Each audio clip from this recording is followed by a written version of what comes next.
សួស្តីបងប្អូនទាំងគ្នាថ្ងៃនេះកាត់សាសនាយកលេខលៀបជាបន្តទៀតណាតែមុននឹងឈានដល់ការកាត់វាសនាហ្នឹងសូមបងប្អូនជួយចុច Subscribe YouTube ម្នាក់មួយផងដើម្បីទទួលបាននៅ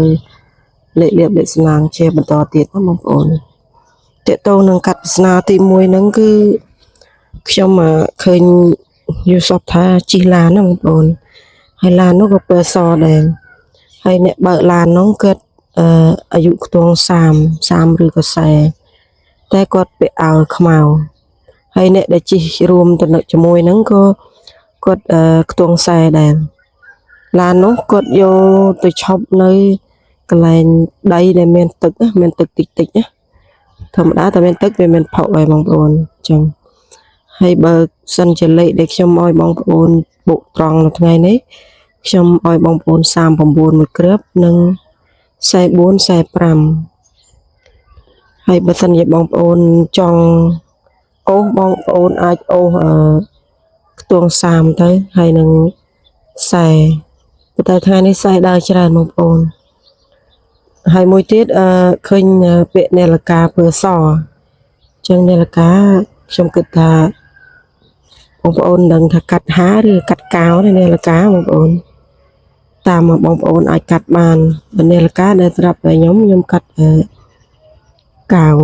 នាឡិកាពណ៌សវាចឹងវា94ចឹងអាស្រ័យលើបងប្អូនដែលកាត់ដែលចេះកាត់ព្រោះស្រាប់ខ្ញុំគិតថា94ហើយខ្ញុំយល់សពឃើញយាយចាស់ហ្នឹងអាយុប្រហែលជា78គាត់ស្លៀកក្បិនណាហើយគាត់អង្គុយលើកៅអី4ទៅ5នាក់ខ្ញុំកន្លែងនោះវាមិនសូវច្បាស់ដឹងដល់4ទៅ5នាក់គាត់មានក្បិនពណ៌ខ្មៅហើយនឹងអាវពណ៌សគាត់អង្គុយលើកៅអីហើយកៅអីនោះក៏មិនសូវច្បាស់ដែរតែដឹងពណ៌ក្រហមនឹងទស្សនាដែលខ្ញុំមានបងប្អូនអាចយកទៅកាត់បានប៉ុន្តែលេខដែលខ្ញុំឲ្យគឺខ្ញុំឲ្យ39ហើយនឹង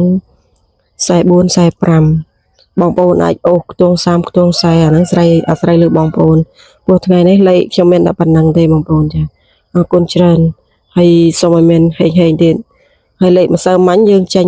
37 11មានលេខផ្សេងទៀតតែ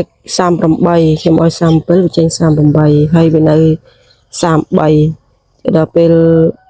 47វាចេញ74វាចេញដល់ទៅ2ដងអញ្ចឹងវានៅ33មួយលេខបងប្អូនអាចតាមថ្ងៃនេះក៏តាមចុះចាអរគុណច្រើនបងប្អូនសូមអរគុណ